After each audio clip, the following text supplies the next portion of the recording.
Well, the verdict is in, and it is guilty.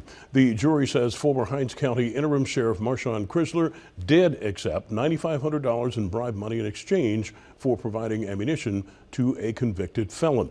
Chrysler committed the crimes back in 2021, not long after he was appointed to the position. He now faces up to 2 decades in prison. 3 Side's Quentin Smith has been covering this case from gavel to gavel. He has the latest on today's guilty verdict. It took the 12 jurors nearly 2 hours to reach that verdict. Once the guilty verdicts were read in court, shock and disbelief immediately set in for Chrysler as well as the family members in court supporting him.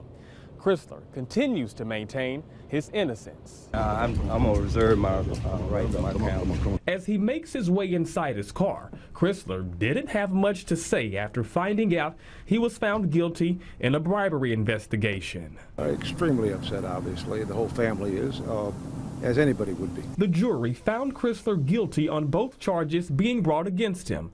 1 count of taking bribes in exchange for favors during his time as sheriff, and 1 count of providing ammunition to a known convicted felon. We now know that convicted felon is Tanari Moore. Moore agreed to work with the FBI as an informant in this investigation. Everything dates back to September of 2021.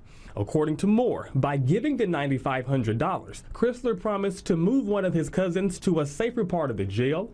He also promised to give him a heads up if his name ever came across his desk, and he also promised to give him a job at the jail. Prosecutors also say Chrysler gave Moore 14 rounds of ammunition and offered to have Moore's record expunged. While in court, prosecutors played audio and video recordings of the 2 men exchanging money and speaking on these favors.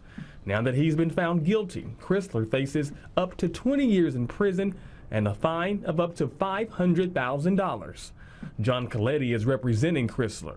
And despite it not being filed on a campaign finance report, Coletti continues to emphasize that his client took the money strictly as a campaign donation. We're very disappointed with the verdict. Marshawn maintains his innocence. He never sold his job.